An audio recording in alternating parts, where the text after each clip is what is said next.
നമുക്കൊപ്പം B J P നേതാവ് Shri P K Krishnadas telephone ലൈനിൽ തുടരുന്നുണ്ട്. ശ്രീ പി കെ ഇപ്പോൾ മുഖ്യമന്ത്രി AKG സെന്ററിലേക്ക് പോകുന്നതിൻ്റെ തത്സമയ ദൃശ്യങ്ങളാണ് പ്രേക്ഷകർ കാണുന്നത്. നമുക്കൊപ്പം പി കെ കൃഷ്ണദാസുണ്ട്. പി കെ കൃഷ്ണദാസ്, നമ്മൾ അവസാനം പറഞ്ഞു വന്നത് അതിനകത്തൊരു വ്യക്തതക്കുറവുണ്ട്. അതായത് EP ജയരാജനെ പലകുറി BJP-യിലേക്ക് ക്ഷണിച്ചിരുന്നതാണ് BJP എന്ന തരത്തിലുള്ള വാർത്തകൾ പ്രചരിച്ചിരുന്നു. അത് ശോഭാ സുരേന്ദ്രൻ തന്നെ പറഞ്ഞു.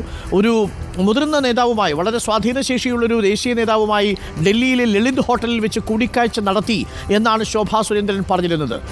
ആ അർത്ഥത്തിൽ കൂടിക്കാഴ്ചകൾ ഉന്നത തലത്തിൽ നടന്നിട്ടുണ്ടോ ശ്രീ പി കെ കൃഷ്ണദാസ്?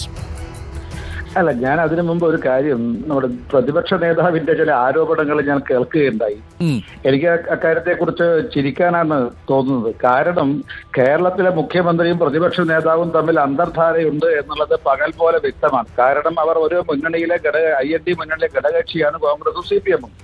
അപ്പൊ ഒരേ മുന്നണിയിലെ ഇവർ തമ്മിൽ അന്തർധാരയുടെ ഒരു പ്രകടമായ ഉദാഹരണമാണ് ഇപ്പോ ജയരാജൻ വിഷയത്തിൽ പ്രതിപക്ഷ നേതാവിന്റെ പ്രതികരണം. അതായത് ഈ ജയരാജനെ ഒതുക്കപ്പെട്ടതാണെന്നുള്ള ആരോപണമാണ് ഉയർന്നു വരുന്നത്. അതിന്റെ പേരിൽ മുഖ്യമന്ത്രിയാണെന്നും ഇപ്പോ ആരോപണം ഉയർന്നു വരുന്നുണ്ട്. അപ്പൊ മുഖ്യമന്ത്രിയുടെ സ്വേച്ഛാധിപത്യ നിലപാടാണ് ഇപ്പോ ഈ ഒരു തീരുമാനത്തെ പിന്നിലെന്നുള്ളതാണ് പൊതുവെ ചർച്ച ചെയ്യപ്പെടുന്നത്. അതിന് മുഖ്യമന്ത്രിയെ ന്യായീകരിക്കുകയാണ് VD സതീശൻ ചെയ്യുന്നത്. ഇത് മുഖ്യമന്ത്രി പ്രതിപക്ഷ നേതാവും തമ്മിലുള്ള, അല്ലെങ്കിൽ LDF-ഉം UDF-ഉം തമ്മിലുള്ള അന്തർധാരയാണ് ഇപ്പോൾ പുറത്തു വന്നുകൊണ്ടിരിക്കുന്നത്. ഇതുവരെ IND സഖ്യത്തിലെ ഘടകകക്ഷികളായിട്ടുള്ള കോൺഗ്രസും CPM-ഉം തമ്മിൽ അണിയറയിലായിരുന്നു ഈ അന്തർധാര ഉണ്ടായിരുന്നത്. ഇതിപ്പോ അരങ്ങത്തേക്ക് എത്തിയിരിക്കുന്നു എന്നതാണ് മനസ്സിലാക്കാൻ സാധിച്ചത്. പിന്നെ മറ്റൊന്ന്, ശ്രീ അരുൺ ചോദിച്ച ചോദ്യത്തിന്റെ ഉത്തരം, ഇപ്പൊ ഞങ്ങളെ സംബന്ധിച്ച് ഞാനിപ്പം EP ജയരാജന്റെ ഒരാളുടെ കാര്യം മാത്രമല്ല, അല്ലെങ്കിൽ ഏതെങ്കിലും ഒരു കോൺഗ്രസ് നേതാവിന്റെ കാര്യം മാത്രമല്ല സൂചിപ്പിക്കുന്നത്. മാർക്സിസ്റ്റ് പാർട്ടിയിലെയും കോൺഗ്രസിലെയും ഉയർന്ന ഉന്നതരായിട്ടുള്ള നേതാക്കൾ മുതൽ ഏറ്റവും താഴെ തലത്തിലെ പ്രവർത്തകർ വരെ ഞങ്ങൾ BJP-യിലേക്ക് കൊണ്ടുവരാൻ വേണ്ടിയിട്ടുള്ള വലിയ ശ്രമങ്ങൾ ഞങ്ങൾ നടത്തുന്നുണ്ട്. അത് പരസ്യമാണ്, അത് രഹസ്യമൊന്നുമല്ല. അതിനെ സംബന്ധിച്ച് ഇനി ആര് ഞങ്ങളുമായിട്ട് താല്പര്യം പ്രകടിപ്പിച്ചാലും അവരെ രണ്ട് കൈയും നീട്ടി പാർട്ടിയിലേക്ക്. ഞാനൊരു കാര്യം സ്ട്രേറ്റ് അത് വ്യക്തമാണ്. ആ രാഷ്ട്രീയ സത്യസന്ധതയെ ഞാൻ മാനിക്കുന്നു.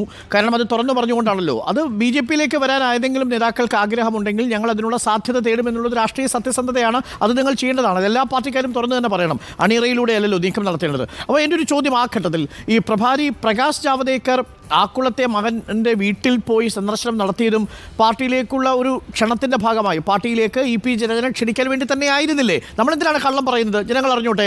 കാരണം അദ്ദേഹം കേന്ദ്രമന്ത്രി ആയിരുന്നപ്പോഴല്ല, അദ്ദേഹത്തിന് കേരളത്തിൻ്റെ ചുമതലയുള്ള പ്രഭാരിയാണ്. സ്വാഭാവികമായി അദ്ദേഹത്തിൻ്റെ ജോലിയാണ് പാർട്ടിയിലേക്ക് കൂടുതൽ അംഗങ്ങളെ ചേർക്കുക. അതിൻ്റെ ഭാഗമായിട്ട് തന്നെയല്ലേ EP ജയരാജനെ കാണാൻ പോയത്? അല്ല, ഇതിനെ സംബന്ധിച്ച് പ്രകാശ് ജാവദേക്കർജി തന്നെ അത് നിലപാട് വ്യക്തമാക്കിയിട്ടുണ്ട്. അദ്ദേഹം ഒരു സുഹൃത്ത് സന്ദർശനമാണ് നടത്തിയത്. അദ്ദേഹം അവരെ വീട്ടിൽ പോയിട്ടില്ല, കണ്ടിട്ടില്ല, സംസാരിച്ചിട്ടില്ല എന്നൊന്നും പ്രകാശ് ജാവദേക്കർ പറഞ്ഞിട്ടില്ല. അദ്ദേഹം പറഞ്ഞത് ഞാൻ പോയിരുന്നു, കണ്ടിരുന്നു, സംസാരിച്ചിരുന്നു. പക്ഷെ ഒരു സുഹൃത്ത് സന്ദർശനമാണ്. രാഷ്ട്രീയ രംഗത്ത് നേതാക്കന്മാർ തമ്മിൽ സുഹൃത്ത് ബന്ധങ്ങൾ ഉണ്ടാവും. അതുകൊണ്ട് അങ്ങോട്ടും ഇങ്ങോട്ടും ഏതെങ്കിലും ഇപ്പൊ മാർക്സിസ്റ്റ് പാർട്ടിയുടെ നേതാക്കന്മാരുടെ വീട്ടിലേക്ക് BJP നേതാക്കന്മാർ പോകാൻ പാടില്ല, കോൺഗ്രസ് നേതാക്കന്മാർക്ക് BJP നേതാക്കന്മാർ വീട്ടിലേക്ക് വരാൻ പാടില്ല. ഇതൊന്നുമില്ല രാഷ്ട്രീയ രംഗത്ത്.